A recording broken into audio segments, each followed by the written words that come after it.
Jiang Aijian, menurut Anda, mungkinkah tulang itu adalah tulang orang Bai? Lu Yo bertanya dengan tenang. Bai? Jiang Aijian menggelengkan kepalanya. Ada desas-desus di istana bahwa tulang-tulang bais dapat membantu seseorang untuk mengatasi batas kehidupan seseorang.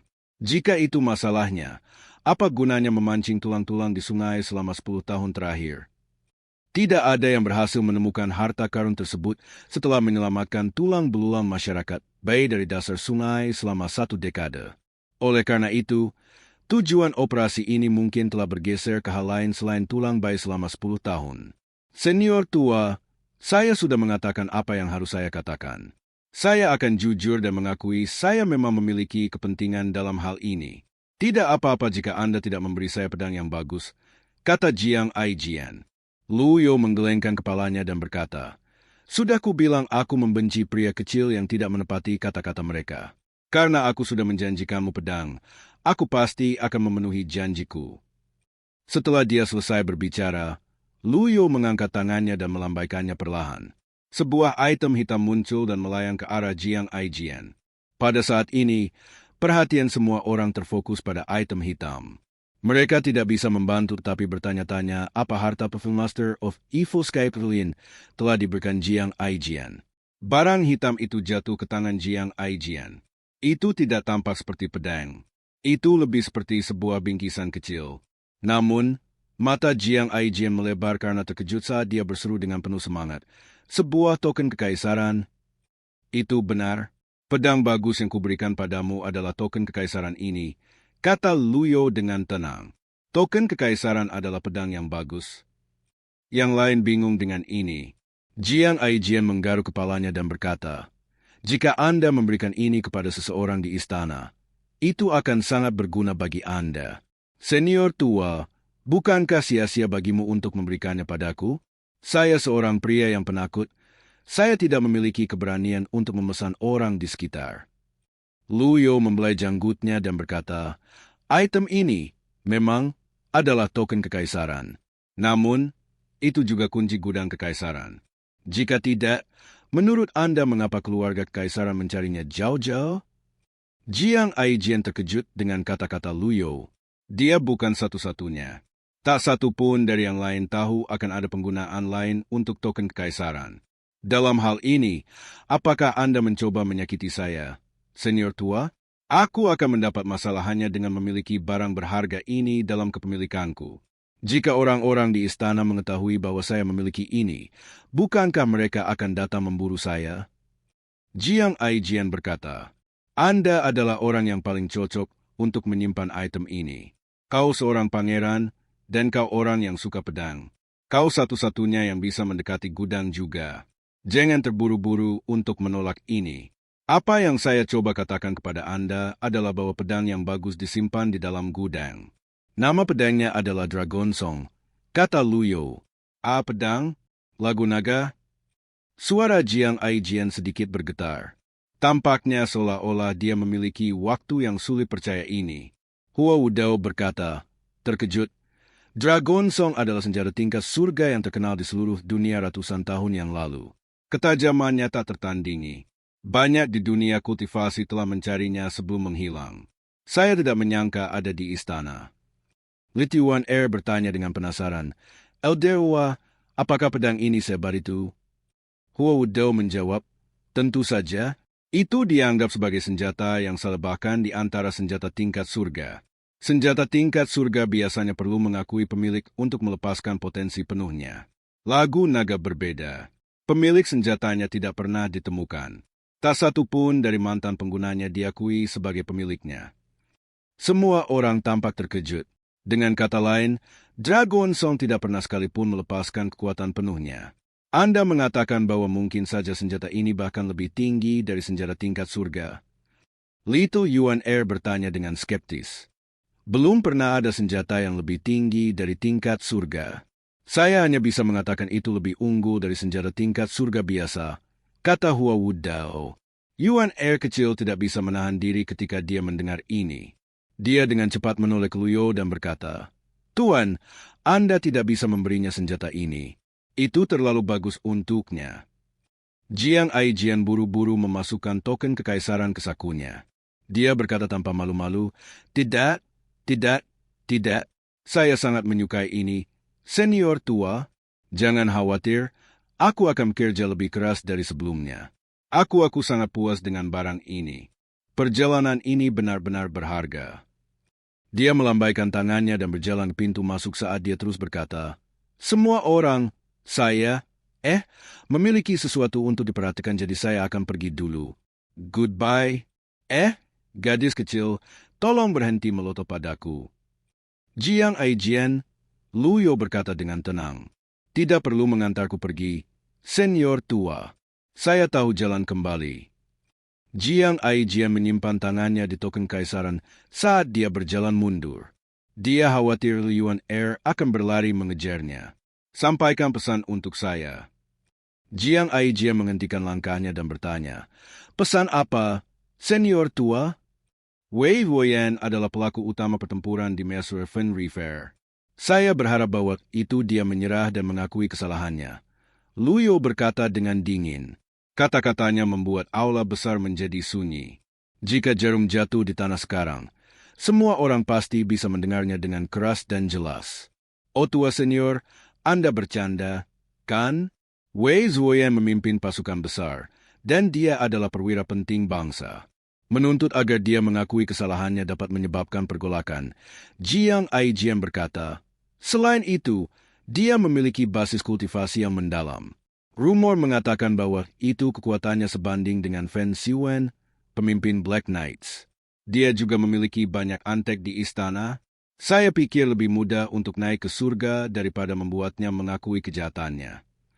Lu Yo meletakkan tangannya di punggungnya saat dia berkata, setelah seorang pria naik ke posisi tertentu, dia tidak akan mengakui kesalahannya bahkan jika dia telah melakukan kesalahan.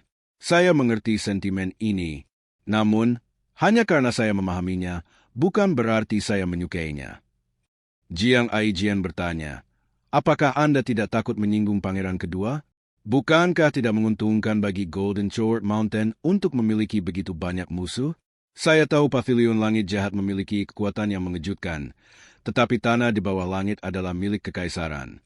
Tidak mungkin bagi keluarga kekaisaran untuk tidak memiliki taktik sendiri untuk menjaga stabilitas di dunia kultivasi selama bertahun-tahun. Lu Yo menggelengkan kepalanya dan berkata, kamu salah. Hah? Wei Zuoyan cepat atau lambat akan mati. Ini hanya masalah memilih bagaimana dia mati, kata Lu Yo dengan dingin. Oh? Jiang Aijian membelai dagunya dan mempertimbangkannya sejenak. Saya akan mengirim utusan. Lu Yo mengangguk dan berkata, kawal tamu kami. Dimengerti? Jiang Aijian berkata, sebelum saya pergi, saya ingin tahu bagaimana Anda melihat melalui tindakan saya. Senior tua, saya rasa kemampuan saya dalam memperoleh informasi tidak cukup untuk memberi saya. Lu Yo melambaikan tangannya dengan acuh tak acuh. Dia tidak berkenan membalas Jiang Aijian. Dia hanya memberi isyarat kepada kultivator wanita di Full Moon Palace untuk mengirim tamu itu pergi. Jiang Aijian tidak bertahan ketika dia melihat Lu Yo mengabaikan pertanyaannya. Dia hanya menggelengkan kepalanya tanpa daya sebelum dia berbalik untuk pergi. Saya pikir Anda pernah berada di istana sebelum ini, senior tua. Jika tidak, Anda tidak akan memiliki token kekaisaran. Dia tertawa. Lupakan saja, itu tidak penting. Perpisahan. Ming Xiyin membungkuk dan berkata, Tuan, meskipun pria ini sulit diatur dan tidak menyerupai seorang pangeran, saya pikir dia adalah orang yang berbakat. Haruskah kita mempertahankannya? Tidak perlu untuk itu. Ada kegunaan lain untuk pria ini? Kata Lu Yo dengan tenang. Huo Wudao membungkuk dan berkata, Pavilion Master, ada yang ingin saya katakan, tetapi saya ingin tahu apakah saya harus mengatakannya sama sekali. Huo Wudao. Nada Lu Yo tegas. Berhati-hatilah dengan tempat Anda. Ada batas kesabaran saya. Huo Wudao segera menurunkan suaranya. Dia mengangguk hormat dan tidak mengatakan apa-apa lagi. Ming Xiyin berkata sambil tersenyum, Elder Hua, kamu bukan lagi anggota Yunsek. Anda seorang elder dari Pavilion Langit Jahat sekarang. Ada banyak yang akan senang berada di sepatu Anda. Jika Anda menyesali keputusan ini, Anda dipersilakan untuk pergi kapan saja. Namun, Anda harus berpikir dengan hati-hati sebelum memilih teman dan musuh Anda. Duan Musheng mengangkat tombak tuannya dan menjatuhkannya ke lantai dengan berat. Klang! Lantai batu hijau yang baru diletakkan dirusak oleh lubang baru. Kematian bagi para pembelot. Luyo menatap Hua Wudo dengan acuh tak acuh. Jika bukan karena kesetiaan 5% Hua Wudo, dia akan memukulnya karena berbicara mendukung Ding Fan Qiu sebelumnya. Hua Wudo tampaknya telah menyadari bahwa itu ada masalah dengan sikapnya juga. Dia berkata, "Saya sudah kasar." Ketika Luyo melihat ekspresi kaku Hua Wudo, dia berkata, "Meskipun 6 segel kompatibel Anda kuat, itu tidak sempurna." Hua Wudo, yang adalah seorang maniak kultivasi, segera disegarkan ketika dia mendengar ini. Dia menangkupkan tinjunya dan berkata, "Tolong bimbing saya, Pavilion Master. Berapa banyak daun yang dimiliki avatar Anda? Saya tidak membuat kemajuan selama 20 tahun terakhir. Ini masih di tahap 6 daun." Ming Xiyin dan Duan Musheng terkejut. Tidak heran mereka tidak mampu melanggar pertahanan Hua Wudo, bahkan setelah bergantian menyerangnya. Terhadap seorang ahli dengan pangkat seperti itu, bahkan jika dia tidak menggunakan 6 segel kompatibelnya dan hanya menggunakan energi pelindungnya, mereka tidak akan mampu mematahkan pertahanannya. Ada buku tebal tentang 6 avatar segel kompatibel dan 6 daun di sini. Anda dapat membaca dengan teliti di waktu luang Anda, Penatua Hua. Luyo membelai jenggotnya. Hua Wudo berseri-seri. Dia berkata dengan hormat, "Terima kasih, Pavilion Master." Masyarakat umum berpendapat bahwa itu pavilion langit jahat menimbun banyak harta, buku tebal, dan senjata. Setiap kultivator bermimpi tentang mendapatkan akses ke hal-hal ini. Ketika penghalang itu rusak saat itu, sekte benar dan sekte kejelasan telah mencari gunung untuk harta ini. Bagaimana mungkin dia tidak merasa bersemangat diberi akses ke hal-hal ini? Aula besar itu sepi lagi. Seorang kultivator wanita di Fumun Paus berjalan perlahan, membungkuk, dan berkata, "Pavilion Master, Master Istana." "Tidak ada Master Istana di sini." Duan Musheng menegur kultivator wanita itu segera. Kultivator wanita ini telah menganggap Ye Tianxin sebagai pemimpin mereka sejak mereka bergabung dengan Pavilion Langit Jahat, dan Duan Musheng ingin memberi mereka pelajaran sejak lama. Kultivator wanita itu terkejut. Dia mengangguk dan berkata, "Ye Tianxin meminta penonton." "Ada apa?" Luyo bertanya dengan dingin. Ye Tianxin tidak sadar. "Aku takut. Saya khawatir dia tidak akan berhasil." Luyo melambaikan lengannya. Dia bahkan tidak melihat kultivator wanita ketika dia berjalan keluar dari aula besar dengan tangan di punggungnya. Lito Yuan Er, Ming Xiyin, dan Duan Musheng mengikuti dari belakangnya.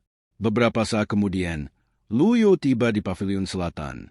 Beberapa kultivator wanita sudah menunggunya di pintu masuk pavilion selatan. Ketika mereka melihat Luyo, mereka berlutut.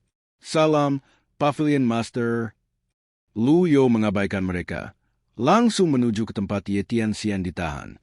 Dia melambaikan tangannya dan gelombang energi mendorong pintu terbuka. Pada saat ini, Ye Tianxin berbaring di tempat tidur. Wajahnya pucat mengerikan. Kulit dan rambutnya benar-benar putih. Dua kultivator wanita di ruangan itu berlutut sebelum mereka mundur. Ye Tianxin mendongak dengan susah payah. Ketika dia melihat tuannya, dia buru-buru mencoba bangun tetapi akhirnya jatuh dari tempat tidur sebagai gantinya. "Master," ekspresi Luyo acuh tak acuh saat dia berkata, "Pernahkah kamu mendengar? Saya tahu bahwa saya telah melakukan dosa besar dan tidak dapat dimaafkan," kata Ye Tianxin sebelum mengalami batuk hebat dan mengeluarkan seteguk darah. Seorang kultivator wanita segera maju untuk mendukungnya. Murid ini memiliki satu permintaan.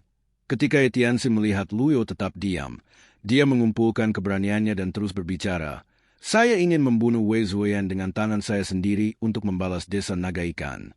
Setelah itu, saya akan menebus dosa saya dengan hidup saya." Ketika Luyo mendengar ini, dia membelai jenggotnya. Dia berkata tanpa perubahan apapun dalam nada suaranya, "Basis kultivasi Anda telah dinonaktifkan. Bagaimana kamu akan membunuh Wei Zuoyan?" "Oh, Ekspresi Tianxin memburuk. Dalam kondisinya saat ini, dia bahkan mungkin tidak bisa mengalahkan manusia fana, apalagi Wei Zuoyan yang memiliki basis kultivasi yang mendalam. Jika kultivator wanita Driven Moon Palace tidak merawatnya dengan baik, kondisinya akan lebih buruk lagi. Ye Tianxin, Luyo berkata dengan apatis, Anda mengkhianati tuan Anda, mencela patriark Anda, membelot dari pavilion langit jahat, melakukan kejahatan, dan merusak reputasi saya. Apa yang harus Anda katakan sendiri? Ming Shi Yin menggaruk kepalanya karena kata-kata ini. Master, reputasi apa yang Anda bicarakan? Bagaimanapun, Ye Tianxin bukan satu-satunya yang merusak reputasi Evil Sky Pavilion di dunia luar. Selama bertahun-tahun ini, Sekte Nether, Darknet, dan bahkan Old Aegis Tiger Gang telah menyalahkan semua tindakan mereka pada pavilion langit jahat. Ye Tianxin berkata dengan hormat, saya tidak punya apa-apa untuk dikatakan. Dalam hal ini, saya akan memberi Anda kematian. Hah? Luyo tiba-tiba mengangkat tangannya dan memukul Ye Tianxin. Perkembangan mendadak ini membuat semua orang lengah. Gelombang energi lembut melanda Ye Tianxin. Jika dia masih memiliki basis kultivasi, gelombang energi ini tidak akan menyakitinya. Namun, dia tidak memiliki basis kultivasi saat ini.